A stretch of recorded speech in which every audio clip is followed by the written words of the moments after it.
میرا نام ہے حمزہ اظہر سلام اور آپ دیکھ رہے ہیں دا پاکستان ڈیلی۔ اس وقت اسلام آباد میں ہمارے ساتھ پاکستان کے نامور صحافی مطیع اللہ جان صاحب موجود ہیں اور ایک بہت بڑی خبر کے بارے میں ہم بات کریں گے جو کہ ڈی جی آئی کی اپوائنٹمنٹ کے اوپر ہے۔ پی ایم آفس سے اس کا نوٹیفیکیشن آ چکا ہے اور 20 نومبر سے جیسا کہ پہلے آئی ایس پی آر کی پریس ریلیز آئی تھی کہ لیفٹیننٹ جنرل ندیم احمد انجم ڈی جی آئی کے طور پہ عہدہ سنبھالیں گے۔ تو مطیع صاحب، آپ اس ڈیولپمنٹ کو کس نظر سے دیکھتے ہیں؟ میرے خیال میں یہ اپوائنٹمنٹ تو ہونی تھی، اور چونکہ ایک ہی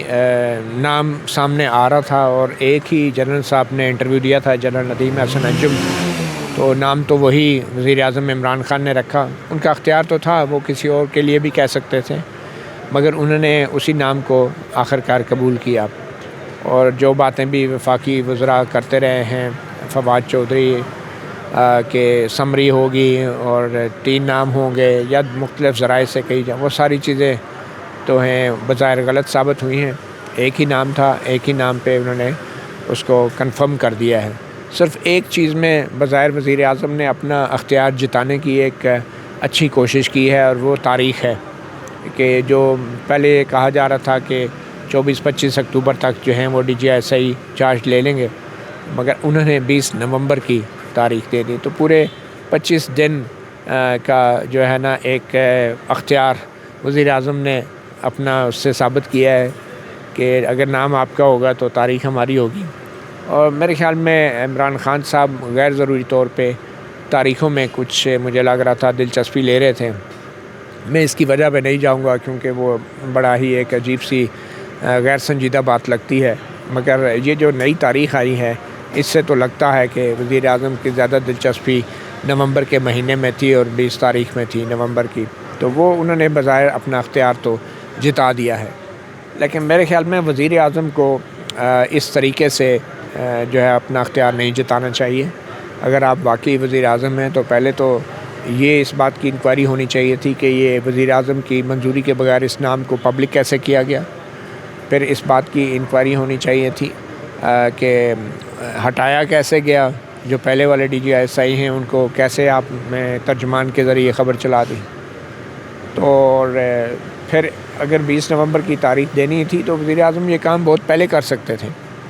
اور آج 26 تاریخ کو جا کے جو یہ کام کر رہے ہیں یہ پہلے بھی یہ فیصلہ ہو سکتا تھا۔ تو اتنے لمبے سوچ بچار کی ضرورت نہیں تھی۔ بہرحال ایک تنازع حل ہو گیا ہے، مگر یہ اس ایشو سے بہت چھوٹا ایشو ہے کہ جو اوور آل ملک میں جو خفیہ اداروں کا آئینی اور قانونی تناظر میں جو کردار ہے، اور اس کے اوپر جو مختلف سویلین حکومتوں کا جو کنٹرول کا معاملہ ہے، وہ ابھی بھی حل طلب ہے۔ اور ہماری عدلیہ، ہماری پارلیمنٹ، ہماری جو حکومتیں ہیں، وہ ایسے خفیہ اداروں کے اوپر حتمی کنٹرول آئینی اور وفاقی حکومت کے کنٹرول کرنے میں ابھی تک ناکام ہیں۔ تو میرے خیال میں عمران خان کو محض ایک 25 دن کی آگے کی تاریخ ڈال کے خوش نہیں ہو جانا چاہیے،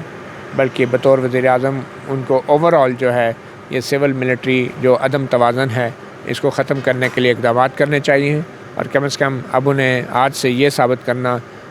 ضرور ہوگا کہ وہ اس ملک کے وزیر اعظم ہیں۔ اور اگر ان کا ڈی جی آئی صحیح کے نام کے اوپر اگر بس نہیں بھی چلتا تو کم از کم جو دوسرے ادارے ہیں جہاں پہ ان کا بس چلتا ہے تو وہاں پہ وہ ان کو اپنے کچھ فیصلوں سے دکھانا ہوگا کہ وہ پرائم منسٹر ہیں۔ اپنے وزیر خارجہ کو بھی انہیں مؤثر بنانا ہوگا، اور خاص کر اپنے وزیر دفاع جو پرویز خٹک ہیں، جو عملی طور پہ وزیر بے محکمہ ہیں، ان کو یا تو اختیار دیا جائیں یا انہیں کوئی طاقت کا ٹیکہ لگایا جائے، یا پھر ان کی جگہ کسی ایسے وزیر دفاع کو لایا جائے کہ جس کے لیے ہر معاملے میں وزیر اعظم کو جو ہے وہ اپنے ماتحتوں کے ساتھ بحث مباحثہ نہ کرنا پڑے، اور ایک مؤثر وزیر دفاع اور مؤثر وزارت دفاع جو ہے ایسے تمام حساس معاملات میں وزیر اعظم کی معاونت کریں۔ اور مطیع صاحب، کیا آپ کو لگتا ہے کہ اس نوٹیفیکیشن آنے کے بعد جو نام جی ایچ کیو نے پہلے دیا تھا اس کو ماننے کے بعد کیا پاکستان میں سول ملٹری کرائسس کم ہو گیا ہے یا ختم ہو گیا ہے، یا یہ کرائسس ابھی شروع ہوا ہے؟ میرے خیال میں یہ کرائسس ختم تو نہیں ہوا، کیونکہ اس میں جو تاریخ وزیر اعظم عمران خان نے ڈالی ہے 20 نومبر کی، اس سے تو یوں لگتا ہے کہ جو عہدہ جنرل فیض حمید نے چھوڑنا تھا D G I S I کا اور پشاور کی کور کی کمانڈ سنبھالنی تھی، یا تو اس میں اب تاخیر ہو جائے گی اور آرمی چیف کے جو احکامات ہیں ان پہ فوری طور پہ عمل نہیں ہو سکے گا پشاور کور کمانڈر کی نئی قیادت کے حوالے سے، تو اور یا پھر وہ اپنا عہدہ چھوڑ دیں گے اور DGI کا عہدہ اب خالی رہے گا. تو اب اس معاملے میں بھی وزیر اعظم کو دیکھنا ہوگا کہ وہ کتنے بااختیار ہیں. تھینک یو ویری مچ متی صاحب. Thank you. کٹ.